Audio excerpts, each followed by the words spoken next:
Hi guys! So welcome to Travel the World Overland.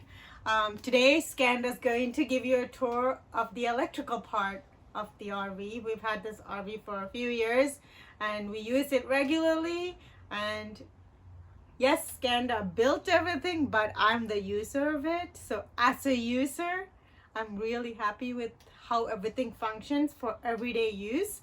But Skanda is going to take it on from here and give you all the details on how he made all of this work for us. Bye! Thank you for the introduction, Madhuri.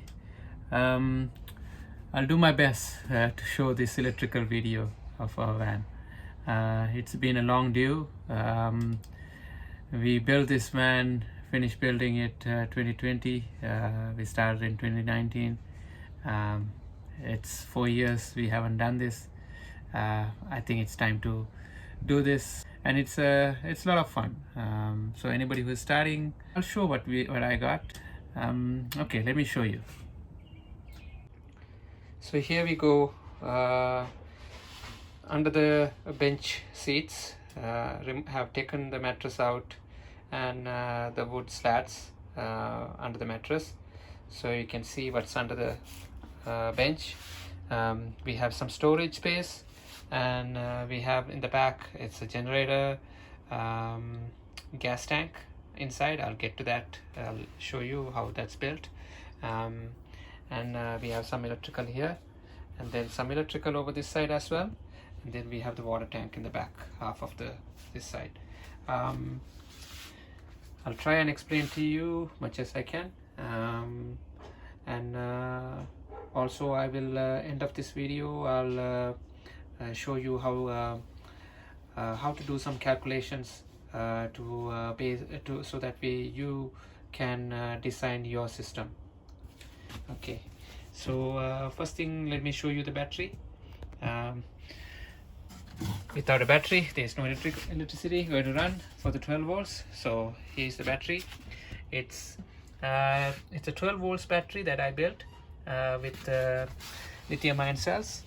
So each battery, you can see, it's marked down. It's positive and negative, and then positive and negative, and then this side is negative, and then it's positive here, and then negative and positive. So it's connected serial.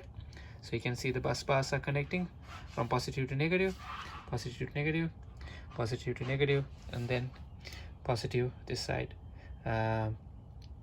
is 12 volts, and then negative this side 12 volts.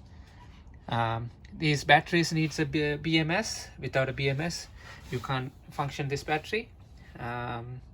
You could, but you will. These lithium-ion batteries you need, because they are critical when you're charging, and these cells need to be charged. They need to be monitored through the BMS. The BMS is a brain to control how much to charge, and this BMS is a JK BMS. It has the balancing function as well, so it can balance. It can monitor each cell. So these wires are connected to monitor each cell. So all the this is capable of monitoring 8 cells. So I'm only using 4 cells over here. So you can see each red wire is connected to positive of each cell, and so 4 wires have been used out of this 8, and then this black wire goes into the negative side on the first cell, and then so this negative 12 volts is connected to the BMS, where it says B, the battery side, and then on the other side it says P. I don't know if you can see P, and that's the power side, which the power comes out from the BMS. Now this BMS also has remote power switch to turn off and turn on, and that's something that you have to buy separately. I don't know why it wouldn't come, but this manufacturer, this seller, I had to buy it separately. I will put a link where I purchased. So if you're buying this BMS, make sure that you also buy the there is ways to jumpstart, and but it's a it's a little bit too much technical. I wouldn't try to explain that over here, but it's easy. Just buy the switch and then you can just start it over here. I have extended this wire to a different place for the switch, so I can turn it on and off. I'll show you where it is. These two wires are these are the temperature control sensors.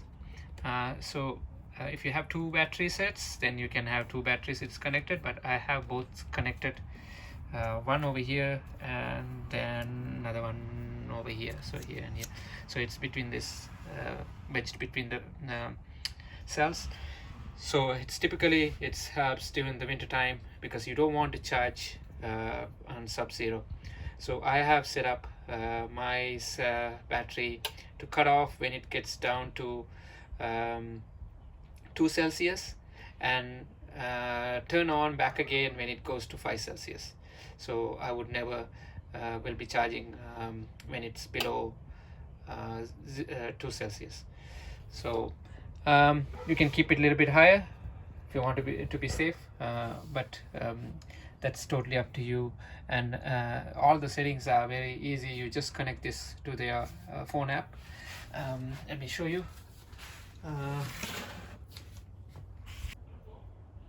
That's my BMS. So that's, you heard the beep that just connected. So this is real-time monitoring. It's showing you how much voltage. It's 10 amps, 10.1 amps is discharging, and you can see each cell, cell 1, 2, 3 and 4. It's pretty balanced, like they are all 3.28 to 3.29, but it's the balance is off right now. If it's balancing, it will show its balance has happening, but I have turned on, like you can controls, you can, yeah, I have the balance is on. I had to put the password to get on to, if I want to turn on change any settings, but yeah, so this is getting into the BMS. And so the BMS is easy to set up, and you can depends on what BMS you buy, you can find videos catered to just for that BMS, how you set up. Now that negatives that's coming out of from BMS, the power wire is coming underneath. It's connected to this one wire because it's a it has two probes, so instead of having a one big gauge, so I have like I believe it's about 6 or 7 gauge wires, and then I have it up here connected, and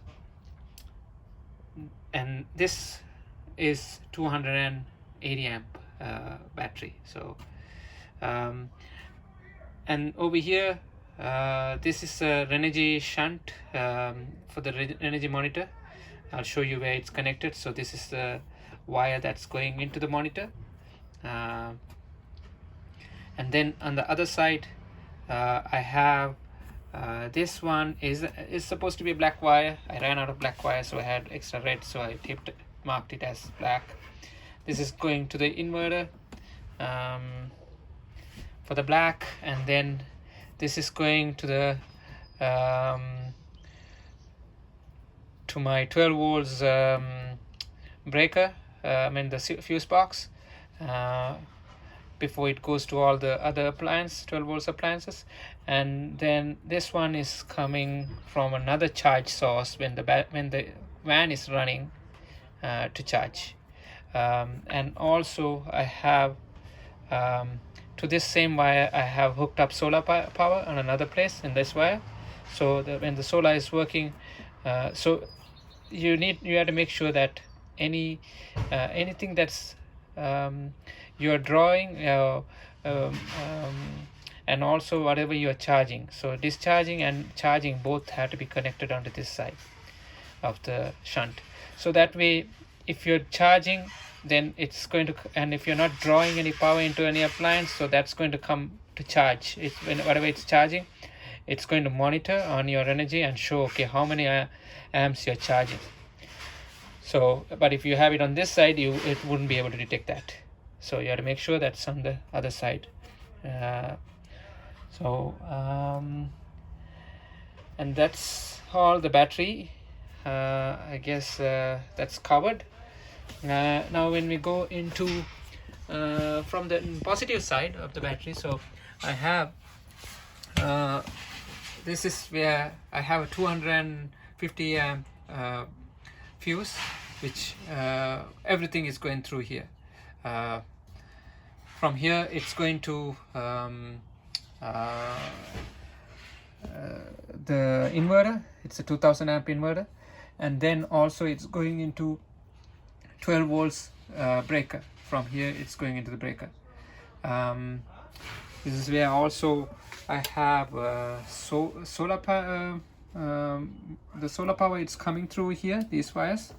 It's coming connected to the Outback solar controller, this MPPT solar controller, and output from here, the black is going back, which is connected over this side, which is connected to this wire, which is comes also connected to over here, so which helps to monitor from solar how much it's charging. And the red wire is has a solar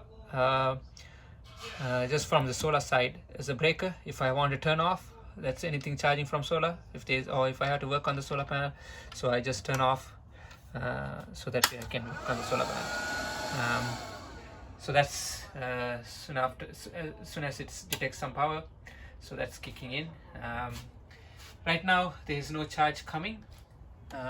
It's just detecting the power. There is no input. Its input is showing 16 volts, but it's nothing, no amps, because it's not right now it's dark outside.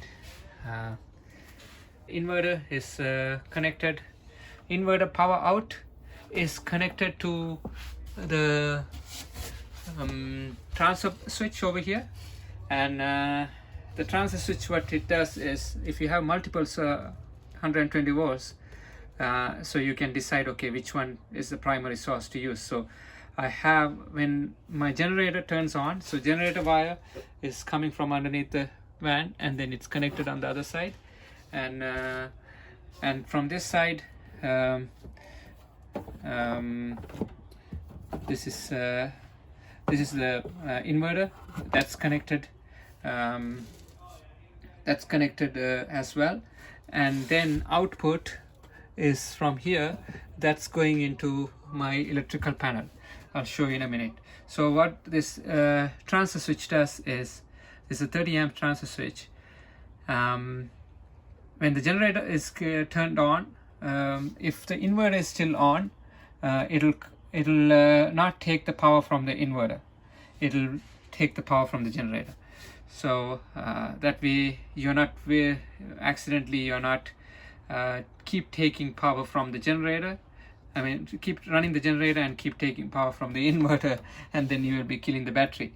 So so it does a great job transferring that quickly within seconds, like when it's quickly cut off one and then starts the other one within milliseconds. It's just have to detect the power coming from the generator. You can do the same thing if you have show power. So if you have if you're connecting show power to charge the batteries or anything, so you can, instead of the generator, you can have the show power. So when the show power is connected, so inverter, it cuts off from the inverter. So that's how you use the transfer switch. So the power, the 120 volts and the 12 volts, that's going along here up behind the wall here, and then it's coming up here. I have removed the fuse box, so there's a cover for the fuse box, and this is all the 12 volts fuses, and this is the 120 volts. Now The 12 volts, you have to make sure that you separate much as you can for every circuit. Same as for the 120 volts as well. 120 volts, I have separate individual circuits for each appliance. I have electrical outlet here, electrical outlet there, and I have the air condition, it's a separate line, and then I have microwave, it's a separate line.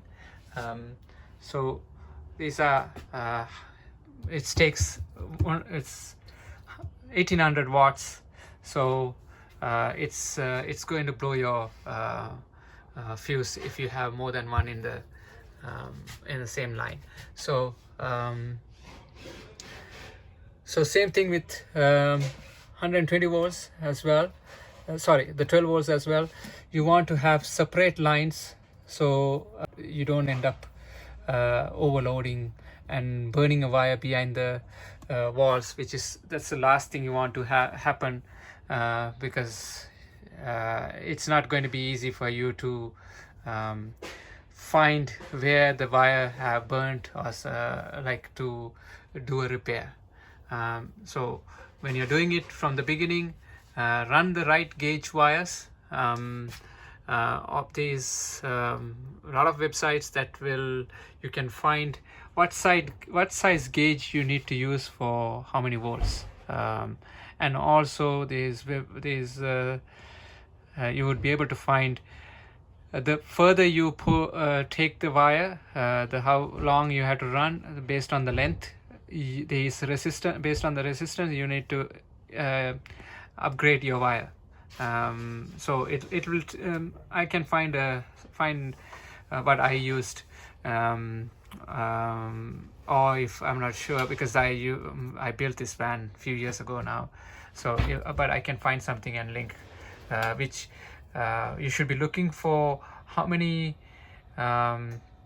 based on the length of the wire you have to run, and based on how many amps you need, and for the device, and then it can show you how many what's the gauge you should be using. So based on that, buy the right size gauges. So because you can see I have different sizes based on what is the actual usage. So you don't need to run expensive thicker wires everywhere, and you don't need to over engineer.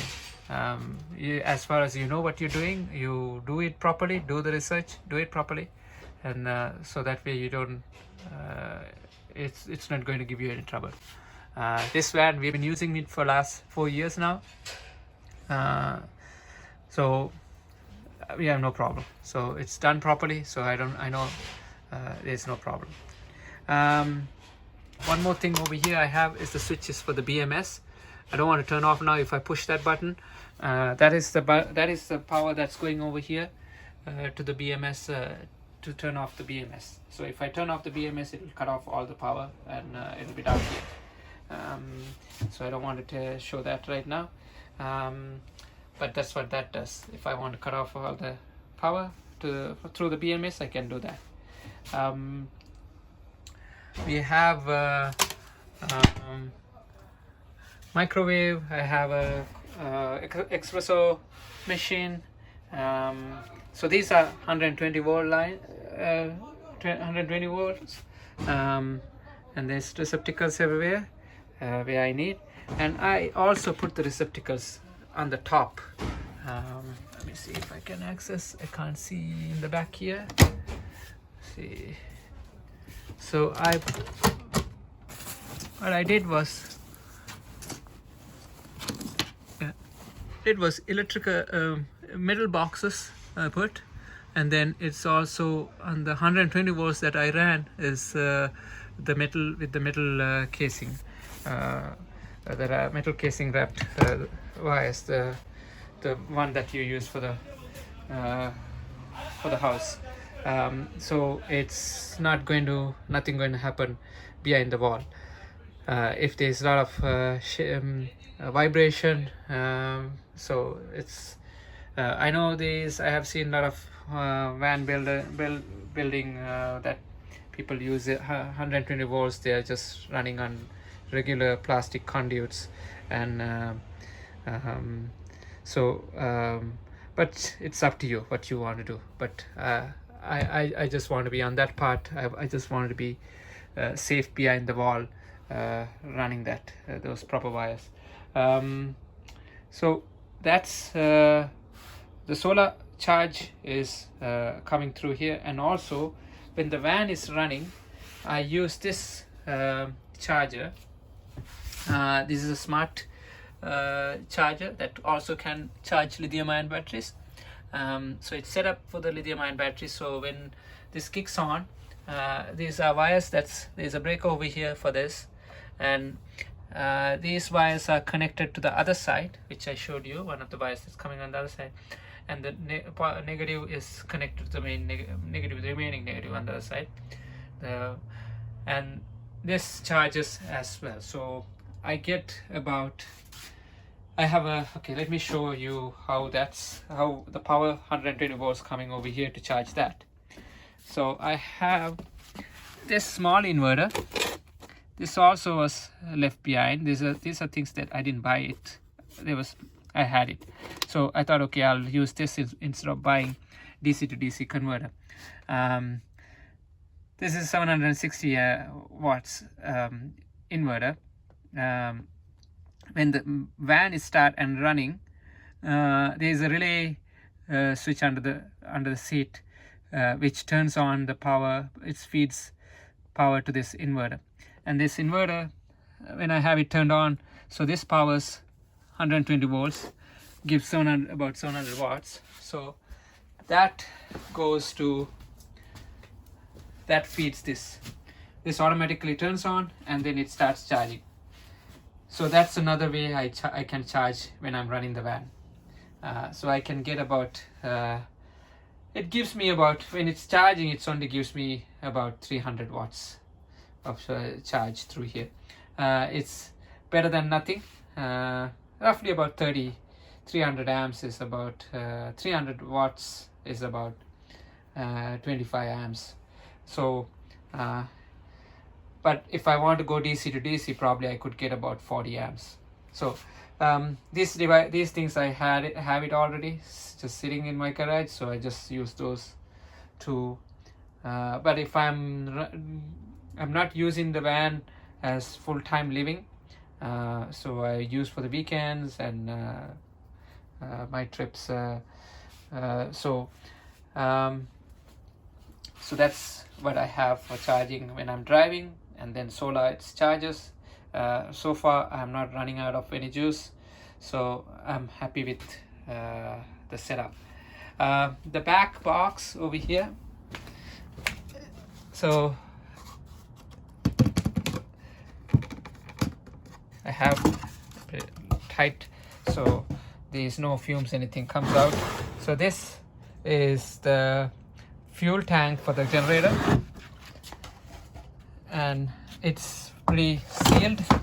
I have used the head gasket sealant. You can buy that in the automotive stores. So it doesn't. If I didn't want to use regular sealant or anything, which can deteriorate with the gas fumes, so this works perfect. Generator is underneath, I can't see. Okay, it's underneath the van is where the generator is. Lots of light. I have all the switches over, not all, most of the switches over here. I have lights under the cabinet, separate switches, and then lights over the cabinet, both sides, and they're all marked. Those is upper cabinet. Sorry, under the cabinet lights, and it's the other side. So you have, and I have the shower light is over here, and And then I also have similar lights for the sink too. So it's when all the lights are turned off, and if I had to just only use the sink light in the night, I can use the sink light or the shower light. Sometimes if you want to go use the toilet in the middle of the night, so, or even if you're having a shower. Toilet fan is here, the pump is here. The only one I haven't used is this one. I have more lights, switches over here as well. So as a top light, and then I have lights under this. Then this is under the kitchen section light, and then front entrance, and also I have lights under it over here. I like these switches. I haven't seen anybody using these kind of switches, but it's very space saving. You can have even up to 5 switches on this. You can buy with the 5 ones. This is the one that I haven't used. Extra one I have. I thought of showing how it looks on the other side. It's very space saving. It doesn't take a lot of space. You can just cut it out and then put it in. These switches you can buy. These are electrical switches for 220 volt. Europe and Asia, those countries, they are 220 volts, 220 or 230 volts power. So these are light switches they use over there. So you can buy it from those country, or you can buy from Amazon or eBay, or if you look for these switches you would be able to find. They are not too expensive. This is the inverter switch, and so that's my microwave turning on, so that when the inverter switch is turned on. And this is the Renogy monitor I was talking about before, and so it's showing right now 267 amps left, 96%. It's drawing right now, all the lights turned on, and the fridge is running. Probably I can hear a little bit. Yeah, I can hear the fridge noise. So it's 148 watts, that's what it's taking. And I have the Maxia fan. If I turn that one on too,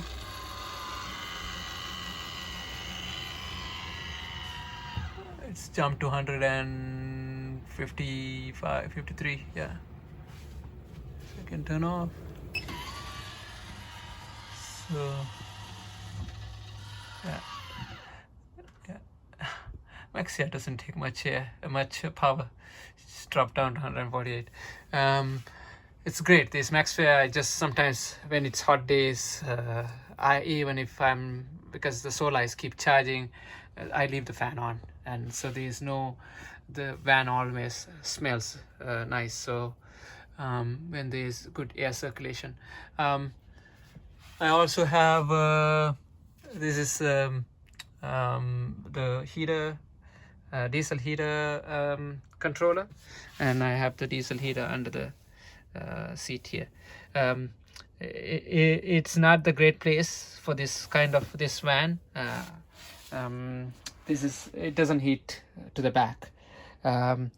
If I had to do this again, anybody watching, I would recommend have this heater somewhere in the middle, instead of all the way in one corner. What we do is, my solution, what I did was, I have a tube that connects into that, and I have a video. If you want, you can check that video out. Last winter when I used it, I just connected that flexible hose, and I pulled it to the bed over here, and it's so that way we kept it warm on a minus 15 Celsius trip that we did last winter. Yeah, that's what we have in this van for the electrical. I'll quickly go through some of the calculations that you can do. Now, when you're doing the power usage calculation, because everything that you see is in watts. So this microwave is about 1800 watts. 1800 watts means, look at on 12 volts, 850 amps. That's how much power it will draw for 1 hour. So if you run the microwave for 1 hour continuously, you will lose 150 amps. So this battery is 280 amps, but what I can use out of that 280 amps is only 90% of that power. I can't use 100%. You will kill the battery by doing that, because it needs some power for the BMS to keep running, to manage the power, to recharge again. So you can't completely draw the power. You have to leave 10% to 15%. So in that case, you can only get, out of a 280 amp, you can only get about 252 amps. That's the 90%. So if, for example, for hypothetically, so if let's say, okay, do some calculation, okay, you're using 15 minutes of microwave and 15 minutes of coffee, making the espresso for a day. If that's what you're going to be using every day, so how you can calculate is, so your amps is going to be 250 amps for 1800 watts, and for 11 my espresso machine, I know it takes about 1100 watts, so that's about 91 amps. So that is 241 amps. Now divide that by 60, because this is 150 amps and 91 amps per hour. So for per minute, so it'll be 241 divided by 60. That's 4 amps that you're using every minute.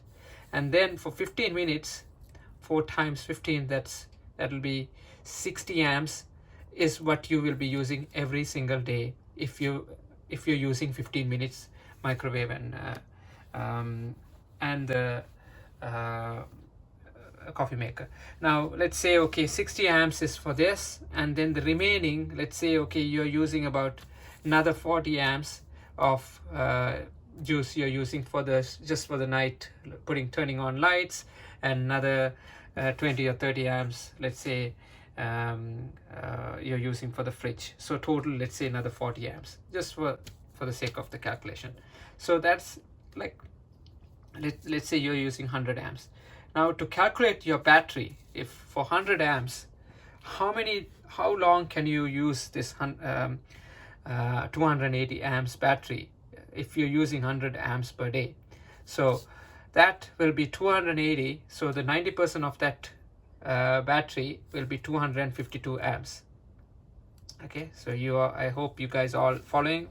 So so that's what you can get, not 280 amps as advertised, right? Because you have to make sure that you can get only about 85 to 90%, right? So I haven't actually been conservative, but I'm saying, okay, 90% is 252 amps, right? So it's better to even bring it down to about 240.